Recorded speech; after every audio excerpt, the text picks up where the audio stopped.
वायकरांच्या clean शीटवर महाविकास आघाडीच्या नेत्यांनी काय प्रतिक्रिया दिली आहे पाहूयात। ओएसिस फर्टिलिटीच्या तज्ञांनी IVF उपचार पद्धतीद्वारे 1 लाखांहून अधिक जोडप्यांना मातृत्व प्राप्तीचा आनंद दिला आहे। मोफत अपॉइंटमेंट बुक करण्यासाठी आजच संपर्क साधा। दाऊद इब्राहिमलाच क्लीन चिट द्यायचं बाकी आहे। या सगळ्या लोकांवरती भ्रष्टाचारासंदर्भात कारवाई करा, ईडी सीबीआयचे खटले दाखल करा किंवा केले। त्याच्यामध्ये वायकर सुद्धा आहेत। वायकर तर घाबरून पळूनच गेले ना। वायकर हे घाबरून पळूनच गेले ईडी आणि सीबीआयला हेच केस याच खटल्यांमुळे। आता त्यांना क्लीन चिट दिली। तुमच्याकडे गेलेल्या लोकांचा पुन्हा तपास करून हे गैरसमजातून झालं। पोलीस EOW गैरसमजातून गुन्हा दाखल करू शकतं।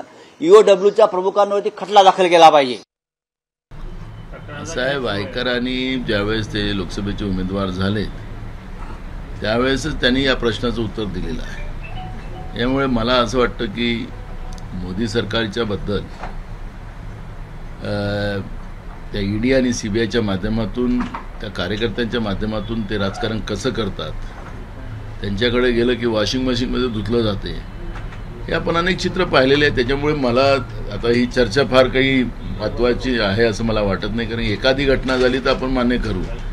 भ्रष्ट लोकांचा सरदार आज देशामध्ये कोण असेल तर नरेंद्र मोदी आहे, हे आता देशातल्या लोकांना कळलेलं आहे। त्यामुळे मला असं वाटतं की वायकरांचा प्रश्न फार आता घेऊन चालावा असं मला वाटत नाही। जो भाजपमध्ये जाईल तो स्वच्छ होऊन बाहेर येईल हा नाराज आहे। त्यांची वॉशिंग मशीन एवढी आहे, वॉशिंग मशीन भाजपाची आहे, कमल हा पावडर आहे, त्यामुळं कमल छाप पावडर टाकला आणि मशीनमध्ये घातलं भाजप मशीनमध्ये की तो माणूस धुवून स्वच्छ होऊन बाहेर निघतो।